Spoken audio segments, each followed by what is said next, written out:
this and next talk we will discuss the development of calculus in India, mainly the work of the Kerala school. So, of course, I will not define what calculus is, I will describe what is the work that the Indian mathematicians did, and then you can see what aspects of our understanding of calculus this work sort of contributes to. But this work of the Kerala school did not start in a vacuum. So, there were various ideas which preceded it. So, the first half of today's talk will be to trace these ideas in the earlier tradition of Indian mathematics.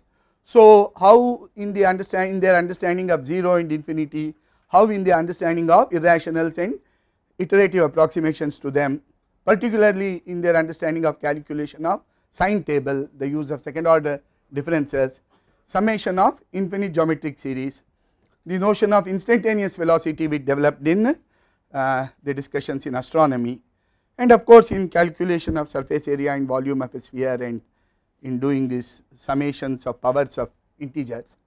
So, what was the work done from the time of Aryabhatta to Narayana, which preceded the work of the Kerala school, that I will cover in the first half of today's talk. Then I will introduce the Kerala school and discuss some aspects of their work. The main discussion of the work of the Kerala school will be done in the next lecture.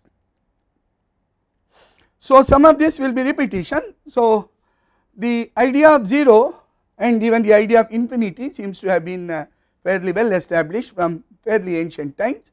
This verse of Ishavasya Upanishad has been quoted I think already, which gives you an idea of the notion of infinity, that the notion of 0 can be traced to Panini and the philosophical discussions in the Nyaya and the Bauddha schools of philosophy. Pingala's Chandra Sutra introduced the symbol 0 during its in some other combinatorial calculation. The mathematics of 0 of course was discussed in detail almost in the way that we do today in the Brahmasputa Siddhanta of Brahmagupta. In the same set of 6 and 8 verses, Brahmagupta discusses the 6 operations with 0 as well as the operations with negative quantities also. Now, Bhaskaracharya tries to take this discussion further. Brahmagupta tried to define a number divided by 0, he called it Tachcheda. So, Bhaskaracharya calls this as Khara, and he mentions and of course says that this is Ananta, this is infinite, and he again describes this characteristic property of infinity, that it remains unaltered even if many are added to it or taken away from it, in terms which is similar to the way it was discussed in the verse in Ishavasya Upanishad. So, Kharo bhavet kena bhaktascha rashihi. So, Khara is a number which is obtained when some number is divided by 0.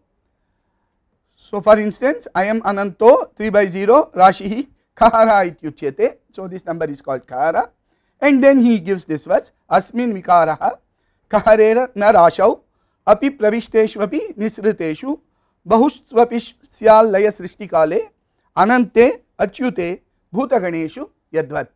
So, which is very similar, that there is no change in this Khara Rashi. In the same way as in the Ananta and Achyuta, all the Bhutaganas, when they are emanated from him and when they enter back him during the Srishti and the Laya Pralaya Kala, there is no change in the Ananta or Achyuta. In the same way, there is no change in the Khara Rashi. This is very similar to the way the idea of infinity was sort of implicit in the discussion of Ishavasya Upanishad Shanti Mantra. Now, Bhaskara does a little bit more. This was discussed in the lecture on Lilavati. Bhaskara says, Avikrita eva jnayaha tathaiva kenonidascha yutaha. That is, when you are doing a multiplication with 0, don't be in a hurry to cancel out and make it 0. Later on you may be dividing by 0. So, for that purpose it is better to keep showing it as it is. And then he gives one example. So, the example is Kenodhrita Dashachaka Khaguno Nijardha Yuktaha Tribhishcha Gunitaha Khahritaha Trishashtihi. So, there is a problem. What is the number which when multiplied by 0 being added to half of itself multiplied by 3 and divided by 0 amounts to 63.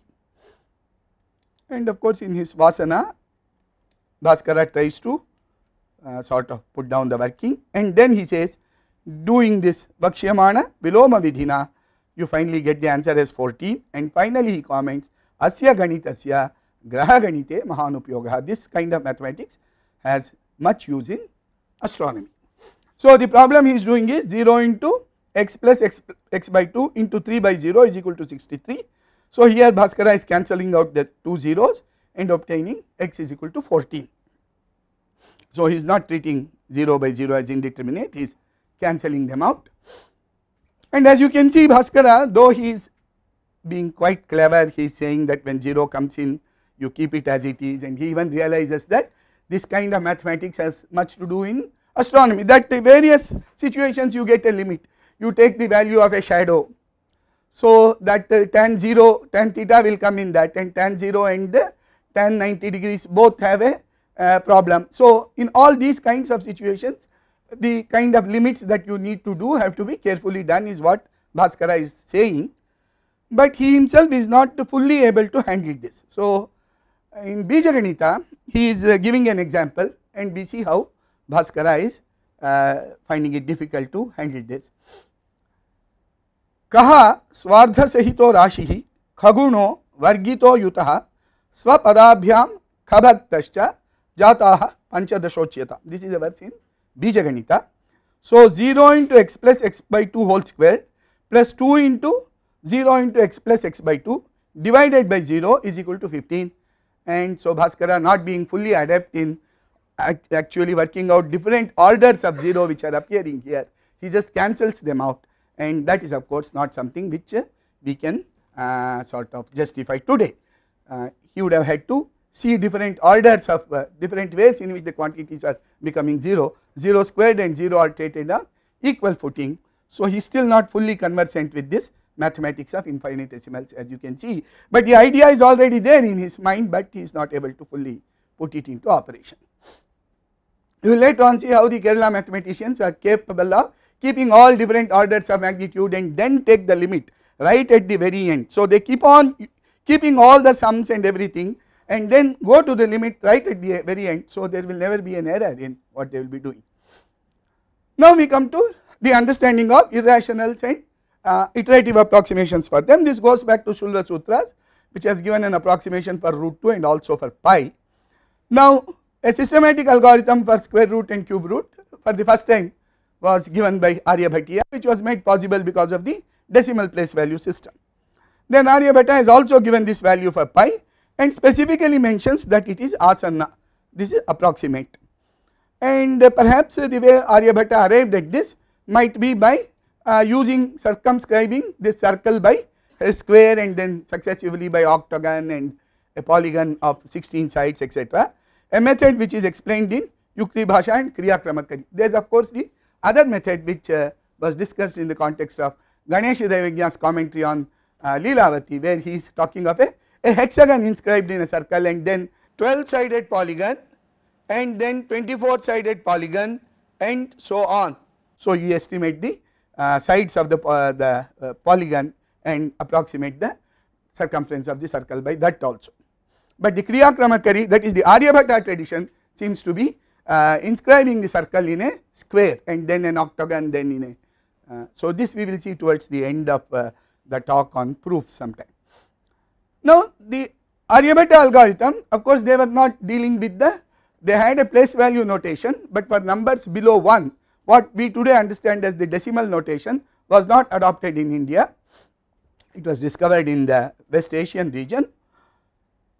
Now what is done for a quantity which does not have an exact square root? The Aryabhattan algorithm is of course applicable. So what is to be done?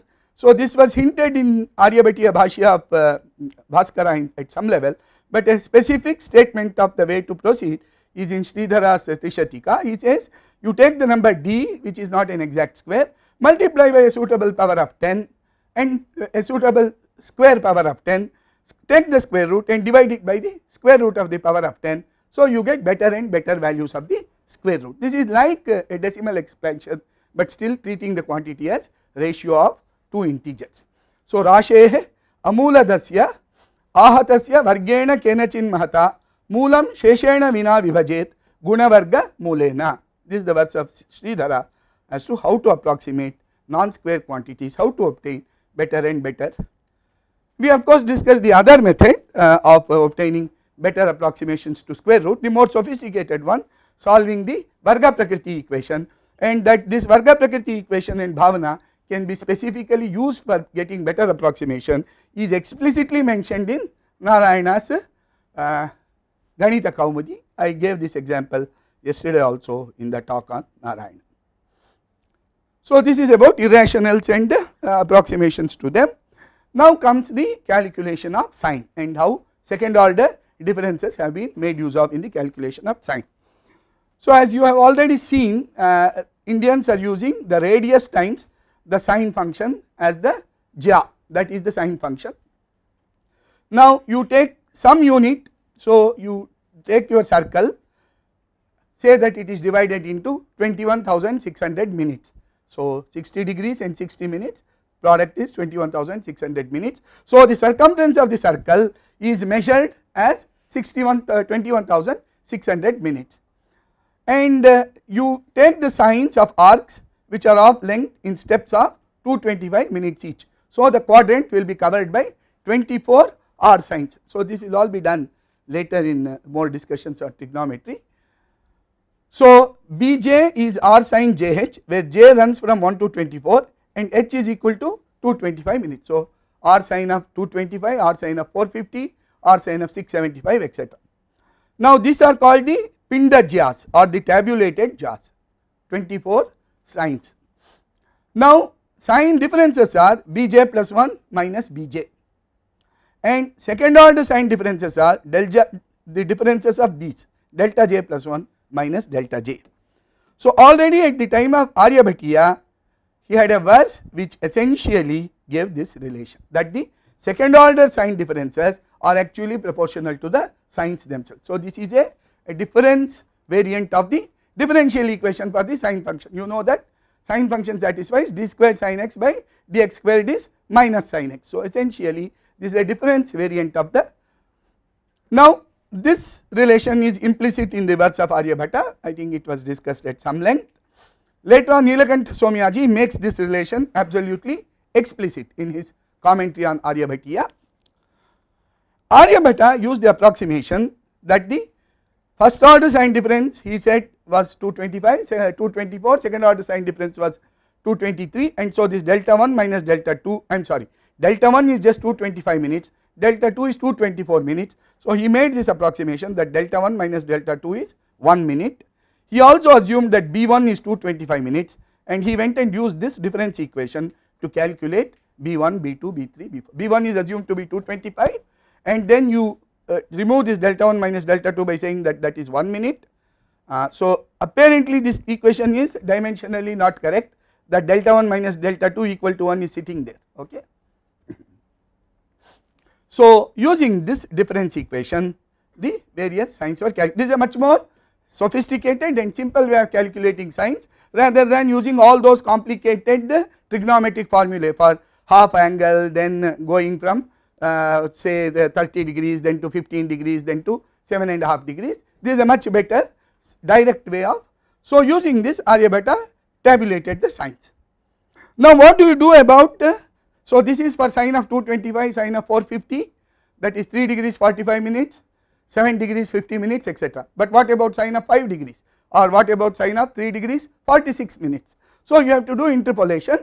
The first thing was to do linear interpolation, but Brahmagupta soon enough came up with the second order interpolation formula for finding sine values for in between value.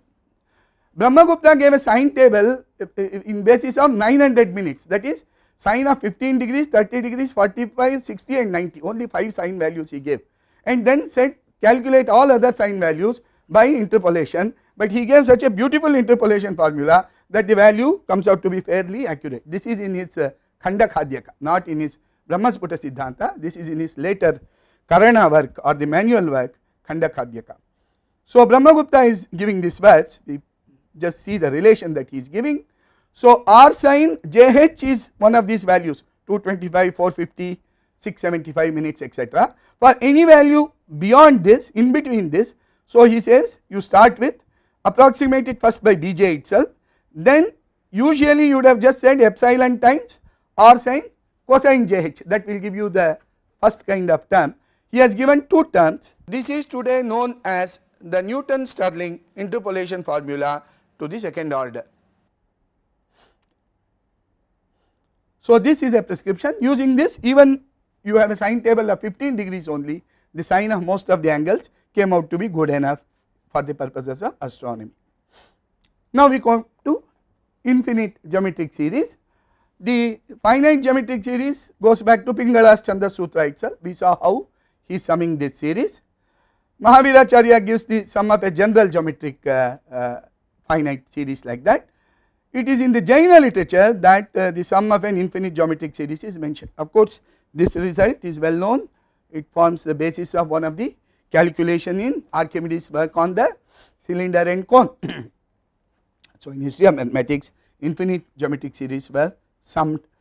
They were summed in some peculiar way in Archimedes. So Veerasena in his commentary Dhavala on Shatkandagama has given this explicit. He uses this in evaluating the volume of the frustum of a cone. We will later on see how the Kerala mathematicians interpret a relation like this, how do they understand this. Then comes the idea of instantaneous velocity. Instantaneous velocity occurs in astronomy very naturally, especially in considering the motion of a fast moving and whose pace is changing constantly object such as the moon, whose motion is fairly irregular. So what is done in astronomy is, first you always calculate the mean position. So assume a constant angular velocity, calculate the mean longitude. To that you add what is called the equation of center in today's astronomy. It was called Mandaphala by Indian astronomers. To the first order of approximation, this Mandaphala is always proportional to the r sine of the mean longitude. So it is of something like, so if lambda is the longitude, it is something like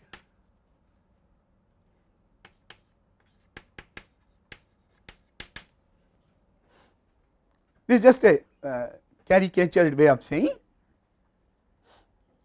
Now when the longitude of is changing with this time dependence, if you want to calculate the speed or gati or velocity, obviously you will need to know the derivative of the sine function at any instant if you want to go to the idea of instantaneous velocity.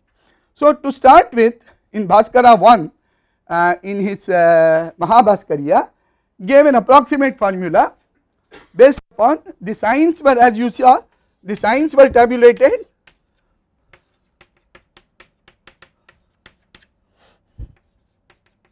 in units of this. So you just subtract the tabular sines around the longitude of the lambda that you are considering. So use the sign differences. So this was the first approximation to the velocity, and Bhaskara later on immediately saw the limitations of this, because the tabular signs change only when you cross 225 or 450. So it appears as if there is a jump occurring in the velocity of the object. So obviously it is not something very physical.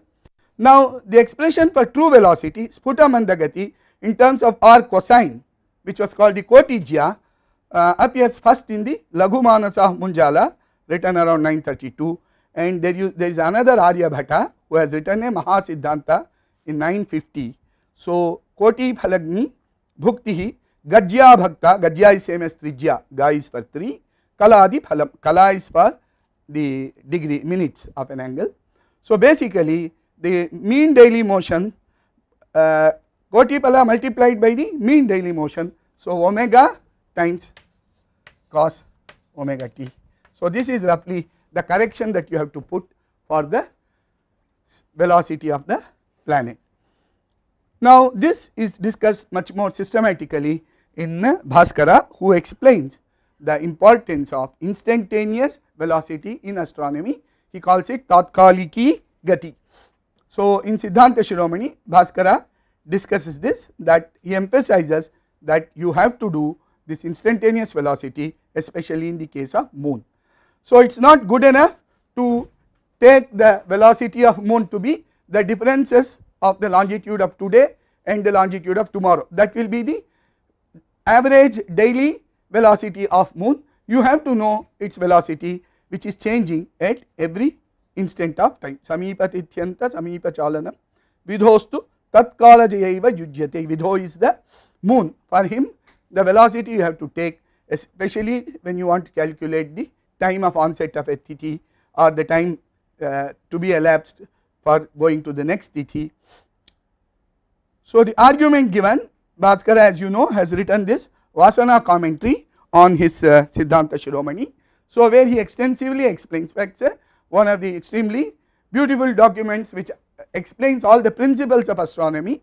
I mean, prior to Yukti Bhasha, this is in fact one of the best texts to understand how Indians argued out various principles in astronomy. The Vasana commentary of Bhaskara on his Siddhanta Shiromani. Tatkalikya bhuktya chandrasya vishishtam prayojanam. That is why it is being said that you should do that. Yat kalikaha chandraha tasmat kalat gatova gamyova yadasannaha tithyantaha tada tatkalikya gatya titi sadhanam kartum yujyate. So in order to find out, as I said, when the beginning of the next tithi arises or how much time has elapsed since the previous tithi, it is best to do the calculation with the velocity of the moon at that point. Yada tu duratara sthityanto durachalanam va chandrasya tadadyaya sthulaya kartum yujyate. When the start of the tithi is far away, that is when the amount is large enough, you can use a more approximate calculation. Yataha chandragatihi mahatvat pratikshanam sama na bhavati. The velocity of moon is not the same at every instant, it keeps changing every instant. So there is a very clear physical understanding of the notion of instantaneous velocity, and for the sine function they have also arrived at the formula for the instantaneous velocity in terms of the cosine function. Again another principle of calculus, that when some quantity is a maximum, its derivative vanishes. This is implicit in the kind of discussions that Bhaskara does. So here he is talking of the velocity correction, it vanishes when the equation of center is maximum. So this is again in the Siddhanta Shiromani, and that the derivative has to change sign. When something becomes a maximum, the rate of change of that quantity changes from positive to negative and it becomes 0 at some point. All this is explicit in Bhaskara's commentary of this principle. Grahasya gaterva phalabhavasthanameva dhanarna sandhihi, that the velocity correction moves from positive to negative when the equation of center, when the correction is maximum. So that is the kind of principle that Bhaskara is talking. So when you take your astronomy seriously, there is no way in which the principles of instantaneous velocity and related notions they will have to appear in your calculations and discussions. Finally, the area and volume of a sphere. See, here we should all know that Aryabhatta gave a formula which was incorrect. He said that the product of the area of the great circle by its square root is the volume of a sphere. The r cubed factor is right, but the coefficient is not correct. It is understood that in the way Sridhara and others between the time of Aryabhatta and Bhaskara used this formula, they were perhaps aware of 4 pi by 3 as the kind of factor. Their pi values are inferred by assuming that they are giving the volume of a sphere as 4 pi by 3 r cubed. But it is Bhaskara too in 1150 in Indian tradition, he is giving an explicit correct statement for the surface area and the volume of a sphere. So all these arguments that Indian tradition was influenced by Greek and we borrowed this and that will become very suspicious when even a basic quantity like the volume and surface of the sphere, which was well known by the time of Archimedes, they were not borrowed by the Indians.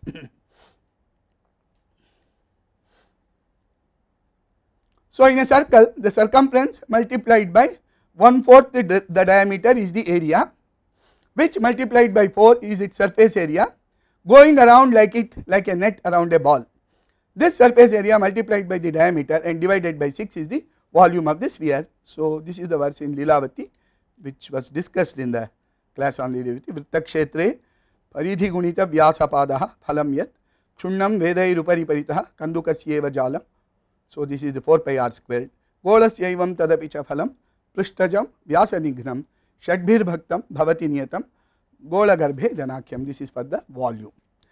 Now in the Vasana commentary on Siddhanta Shiromani, Bhaskara tries to give a argument for this, both the formula, a kind of a proof. I think the proof for the volume was, both the proofs were summarized in the lecture. We will just recall it a little bit in the lecture on Lilavati.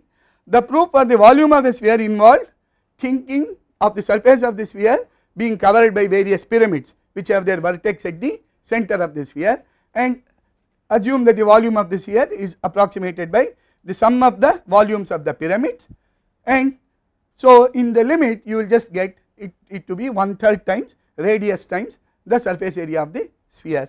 So that is how the volume of the sphere is obtained. This is very similar to the, so for both the area of a circle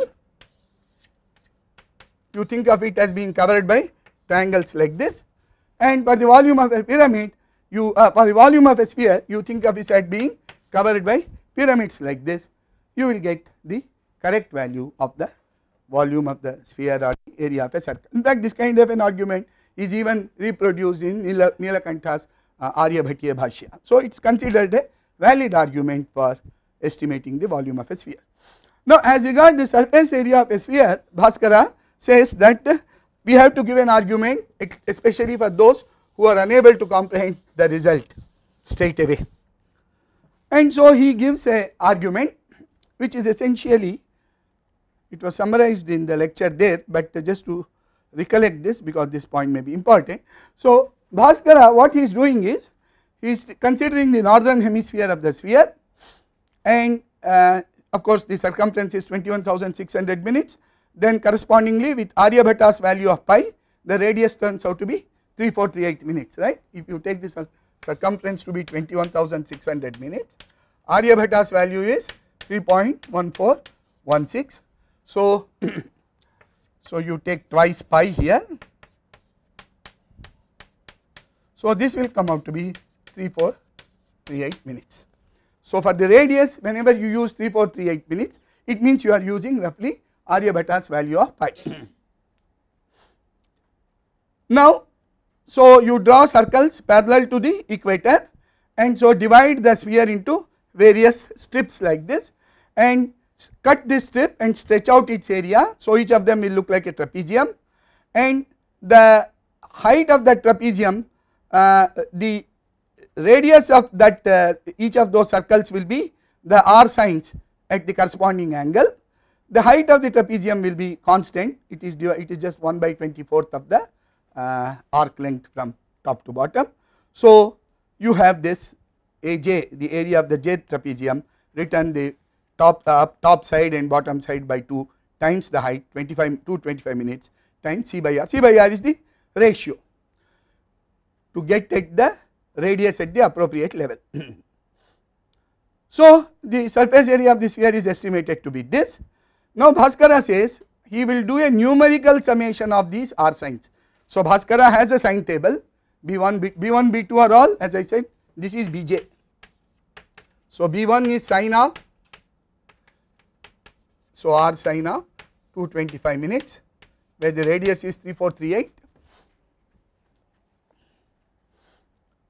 So Bhaskara says, let me just numerically sum these signs. So once he numerically sums these signs, he gets a value like this using his own sign table. So he will get a value like this, it is roughly 3437.39 squared. So Bhaskara says, of course, don't you see that this is R squared equal to 3438 squared, and therefore I have proved that the surface area is twice the circumference times the radius. Now of course the grossness is there of approximation in deriving it. It is not that Bhaskara was not aware of the grossness of the thing. If you go back to his statement, Ekaikam Malayakaram Kshetram Tani Chaturvimshatihi. So divide this into 24 strips. Bahujya Pakshe Bahunisyu. So if you want greater accuracy, you can divide the upper hemisphere into as many bits as you want.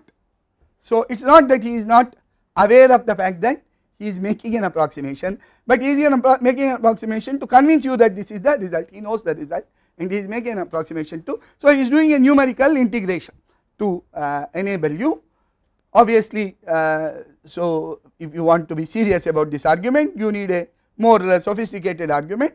So this is indeed the kind of approach given in Yukti Bhasha, where the circumference of the circle is divided into a large number n of arc bits, and then Yukti Bhasha, it's like doing the integral sin theta d theta as cos theta, but Yukti Bhasha uses the relation between r sines and the second order r sine differences to straight away evaluate that sum in the limit. So lastly, about the development of calculus in the pre-Kerala era, the topic we want. One quick question, sir. So in what units do they provide the volume? Because all their measures are in radians and r sines, so I'm asking. So it will be the minutes are the linear units now are minutes. So surface minute squared and minutes cube will be the corresponding one. So they have a separate area units and volume units which are given in the first chapter, the Paribhasha Prakarana of Leelavati. But whenever you are dealing with circle, the circumference etc. are measured in minutes of the circumference. So again the standard results which we will keep seeing in perhaps the next lecture and the lecture after. Let us see, 1 to n is n into n plus 1 by 2, 1 squared plus 2 squared plus etc. n squared is n into n plus 1 into 2n plus 1 by 6. Then the sum of the cubes, these two results were well known in the Greek literature also. This cube perhaps is not known outside India, in this there in Aryabhata's book, 1 plus 2 plus 3 plus n squared. Then this repeated summation of this, sum of 1 to n is n into n plus 1 by 2. What is sum of n into n plus 1 by 2? That is what is 1 into 2 by 2, 2 into 3 by 2 etc. n into n plus 1 by 2. This is n into n plus 1 into n plus 2 by 6. So all these are there in Aryabhatiya. Now as was emphasized in the lecture on Ganita Kaumudi, it has a non-trivial result which is an extension of the earlier result. It is a extension which is of an arbitrary order. So Narayana gives this expression for Varasankalita, from which he works out the famous cow problem. So what is Narayana Pandita's formula? So call this summation of 1 to n as Sankalita of order 1. The Sankalita of order r is given by sum of 1 to n of Sankalita of order r minus 1, and Narayana Pandita says that this is given by n into n plus 1 etc. into n plus r divided by r plus 1 factorial, or if you write it in extenso it will be like this. Now it is important to realize that Narayana Pandita is not pulling this result out of a hat. This result I perhaps told you while discussing the way Varahamihira is expressing the number of combinations of n things or things selected from n. He gave a Meru, and what was Varahamihira's Meru? For 18C4, what did Varahamihira say? He said write 1, 2, 3 etc. up to 18, and in the next column you write sum of this 3, I am sorry, it starts with 1, then 3, then 6 etc. and come up to this point, and the next column will be 1, 4, 10 etc.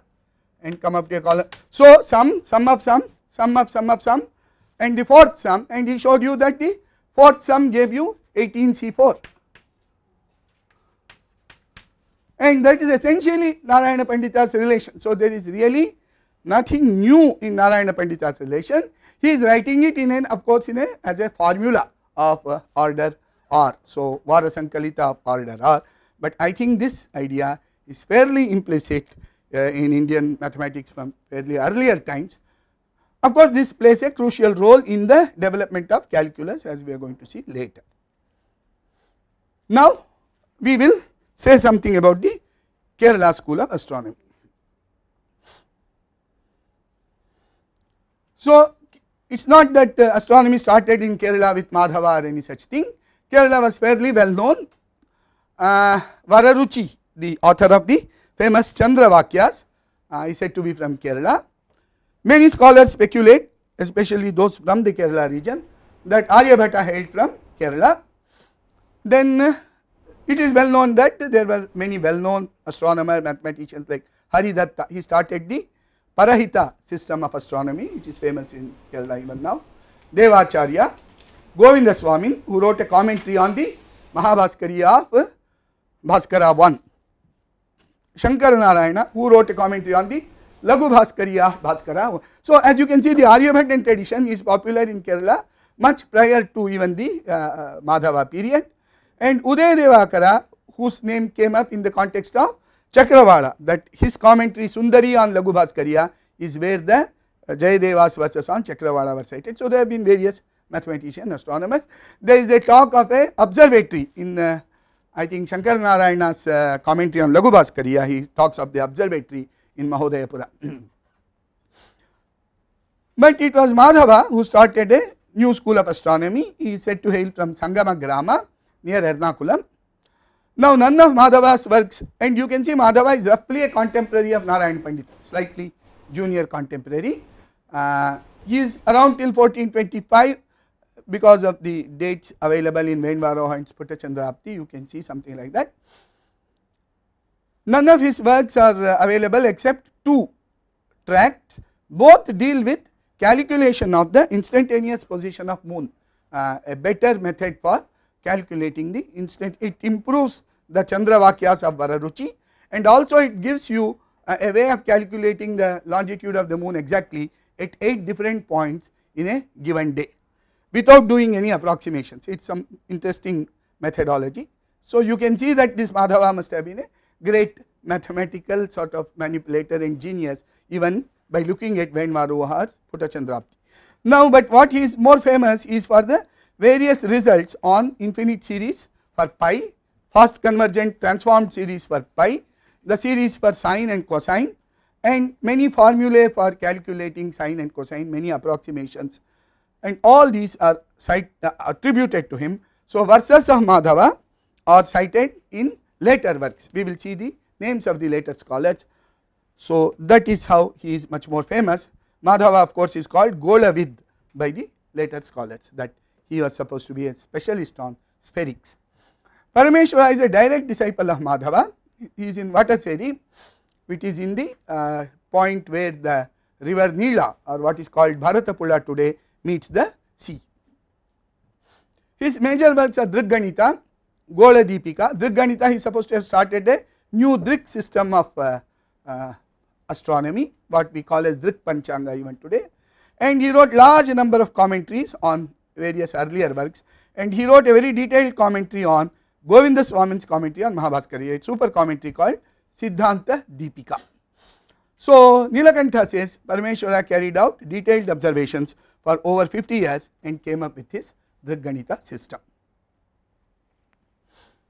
Then comes Nilakantha Somyaji, who is perhaps the amongst the most well known members of the Kerala school after Madhava. He is the student of Damodara, who was son of Parameshwara. Nilakantha Somyaji is from Trikantiyur, which is near Tirur in just border of Malappuram district. He is the most celebrated member of the Kerala school after Madhava. His major works are Tantra Sangraha, which is written in 1500, the commentary on Aryabhatiya, small works called Golasara, Chandrachaya, Ganita, Siddhanta Darpana, Jyotirmimamsa, which is a discussion on the methodology of astronomy, that what is a theory, what is observation, how are they to be related, what is the purpose for discussing a Siddhanta text and all that. A very small tract called Grahasputana Vikshepavasana. So apart from his mathematical acumen, Nilakantha, he presents a major revision of the older planetary theory of the Indian astronomy in general, and in that he changes the formulation of the equation of center for the interior planets, and so he comes up with a correct formulation of both the motion in latitude and the equation of center for interior planets, something which has not been done either in Indian tradition or in European tradition or in Islamic tradition prior to his time. So his was the major departure from the traditional models of astronomy. So that is given in Tantra Sangraha, written in 1500. In his later works He also discusses what is the model of planetary motion, geometrical model. So, where he speaks of the 5 planets Mercury, Venus, Mars, Jupiter and Saturn going around the mean sun, which itself goes around the earth. So, he is famous for that also. But the person whose work we are going to discuss in great detail is Jeshtadeva, who is also a student of Damodara. So, he is a junior contemporary of Nilakantha. His main work is Yukti Bhasha or Ganita Yukti Bhasha, which is written in Malayalam. He has written a small astronomical tract called Dritkarana. Now, Yukti Bhasha is, of course, it deals with Yukti and is written in the Bhasha or the language that is spoken, and it gives the proofs for all the results on infinite series and all the astronomical results and procedures which are discussed in Tantra Sangraha. So, it is generally now today it has been hailed as the first textbook of calculus. Okay. Chitrabhanu is a student of Nilakantha. This Ekavimshati Prashnottara is actually a generalization of the Sankramana method. So, given 2 sort of combinations of A and B, how do you find A and B? So, this Ekavimshati, so there are 21 such possibilities. You give A plus B, A minus B, A squared plus B squared and A minus B and like that. So, Ekavimshati Prashnottara is a work like that. Karanamrita is an astronomical manual. Shankaravarya is very famous, he is from Trikudaveli, because he rewrote what was given in Yukti Bhasha in Sanskrit. In the Kriyakramakari commentary he has rewritten much of it in prose, and in the commentary called Yukti Deepika on Tantra Sangraha he has rewritten it in verse. And so, this is something that is accessible to the pan-Indian tradition of mathematics and astronomy, because Yukti Bhasha, a textbook, was available in Malayalam only. Achyuta Pisharati is a student of Jeshtadeva, and he is more well known as the teacher of the famous author of Narayana Bhattatiri. Narayana Bhattatiri, as you know, was a great scholar of grammar also. So, Achyuta Pisharati has also written a book on grammar. He is actually from Tirur, no, Trikudaveli. His works are Sputa Nirnaya Tantra, Karanottama, Rashigola Sputaniti and a Malayalam commentary on Madhava's Venmaro. Now, till Achyuta Pisharati, the direct line from Madhava is traceable and the activity is continuing with great intensity. It sort of peters out mostly by the political situation of Kerala, which started with lot of internecine wars with the Dutch and the Portuguese playing a major role. The Kerala school, there is a work called Karna Padhati by Puttumana Somayaji. Both his place and time are not fully established still. Of course, in 1820s, Raja Shankaravarman of Kadathanad wrote a work called Sadratnamala, and when this Charles Wish, who sort of amongst the first modern scholars to write about the Kerala school in an article in 1835, Raja Shankaravarman was alive at that time.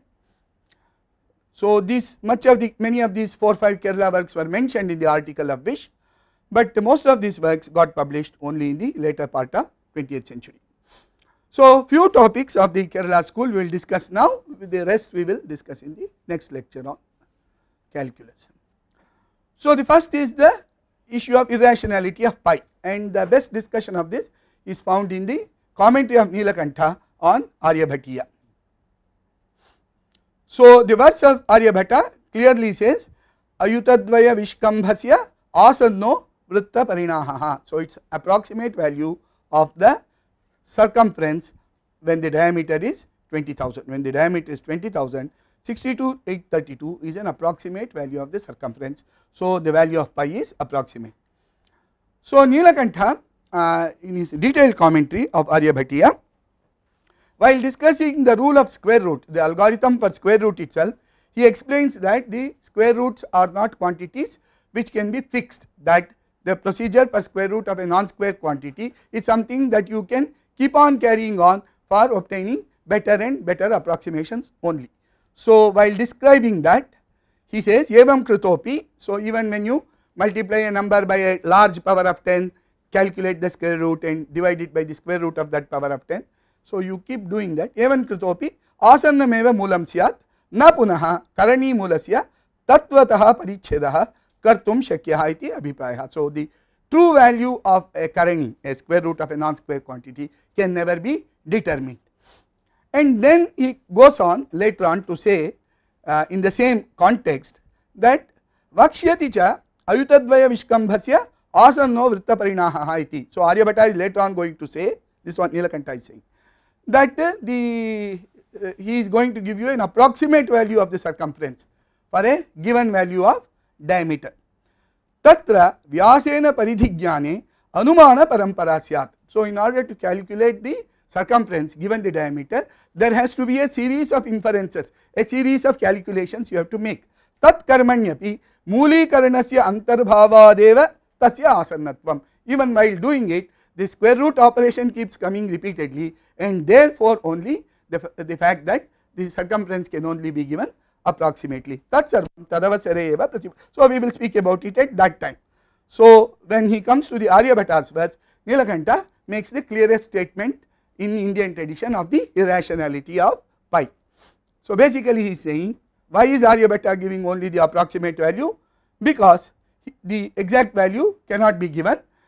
By whatever unit you measure the diameter to be an integer, in the same unit the circumference will not be an integer, and this will be so however small a unit you may go to, or whatever unit you measure the circumference to be an integer, in the same unit the diameter will not be an integer. The same will be so whatever unit you may go to. That is the meaning of this. The translation is also, this is the translation of that. Now another important discussion by Nilakanta is on the infinite series, the geometric infinite series. As I said, the series itself is quite simple, fairly well known in history. Now Nilakanta has provided a detailed discussion of this series. While doing something else, he is trying to find a approximate value relation between the chord and the arc in a circle. So he is saying Chaturamsha Parampara Samudaya, that is Chaturamsha is 1 by 4, Parampara Samudaya, that plus that squared, that to the power cubed, etc. Kritsnopi Tramshatvameva Apadyate, the entire Samudaya, this entire family of all powers of 1 by 4 added together will become 1/3. So then the question is, Katham Punaha Tavadeva Vardhate Tavat Vardhate Cha. How can you assert that it will go only up to 1/3, and how can you assert that it will reach 1/3? So this is the question, that how do you understand an infinite series, and he has posed it, and then he tries to explain it the way that more or less the way we understand infinite series. So he gives a sequence of results. 1/3 is 1/4 plus 1 by 4 into 3, 1 by 4 into 3 is 1 by 4 into 4 into 1 by 4 into 4 into 3, like that. And so from this you can have a result like that. 1/3 minus sum of n terms in the series is 1 by 4 to the power n times 1/3. So now this is the way we understand it today also. The limit minus sum of n terms in the series will become smaller and smaller as n becomes larger and larger, and so that is what essentially Nilakanta is saying. Nilakanta then goes on to present the following crucial argument: as we sum more terms, the difference between 1/3 and the sum of powers of 1 by 4 becomes extremely small, but never 0. Only when we take all the terms of the infinite series together do we obtain this equality. Incidentally, the relation Nilakanta was trying to do was something that is slightly better than Chapa is equal to Shara plus Ja squared. So this is Shara, this is Ja. So it's just trying to obtain an approximation for the, so this is Chapa, so this is Ja, this is Shara.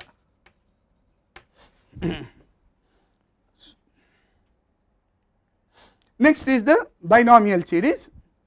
Again this is obtained by an iteration of an algebraic identity.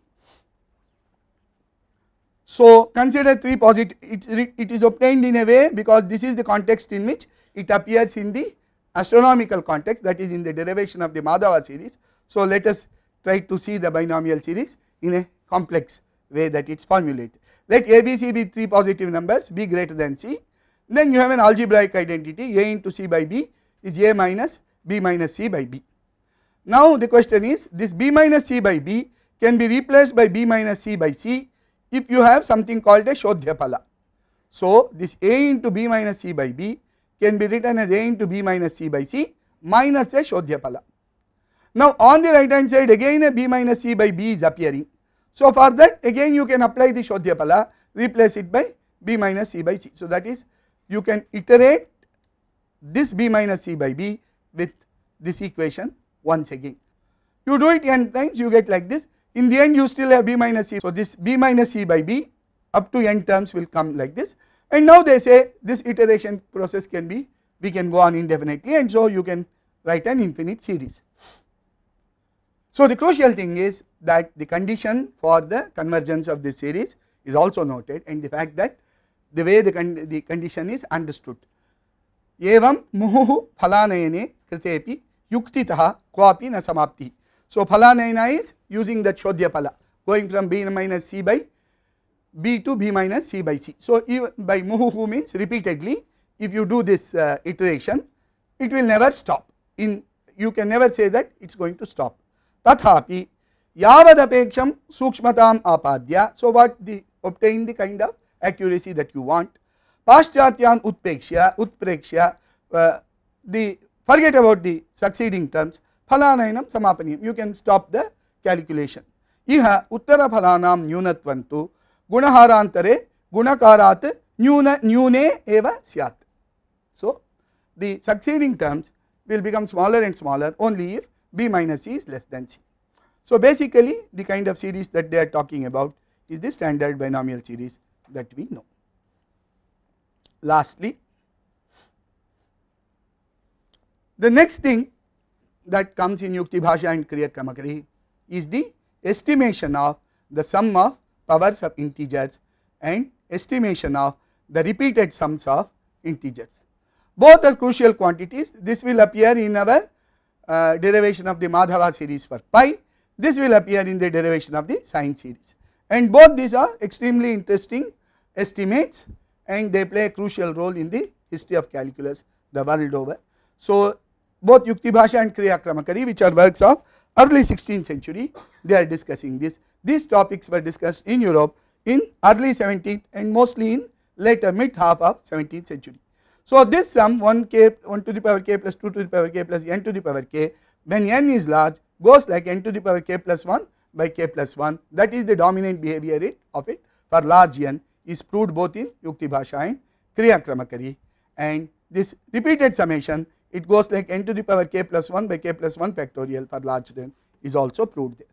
Of course, the second one can straight away be inferred from Narayana's Varasankalita formula, but Yukti Bhasha prefers to prove this again by mathematical induction, which we will see in a later class. Again, this one was well known for k is equal to 1, 2, 3, but for a general k it had to be proved by mathematical induction only.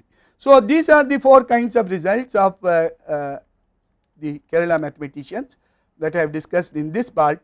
Their understanding of pi, their understanding of convergence of infinite series, their understanding of binomial series, and more than anything else their estimate of integral powers of sums of powers of integers and estimate of repeated sums of integers. So, all this will be used in the derivations that Yukti Bhasha does of Madhava's results, but in the next class we will first discuss what are the results of Madhava, which we understand as we think of him as a founder of calculus. So, let us see what are the kind of results that Madhava comes up with.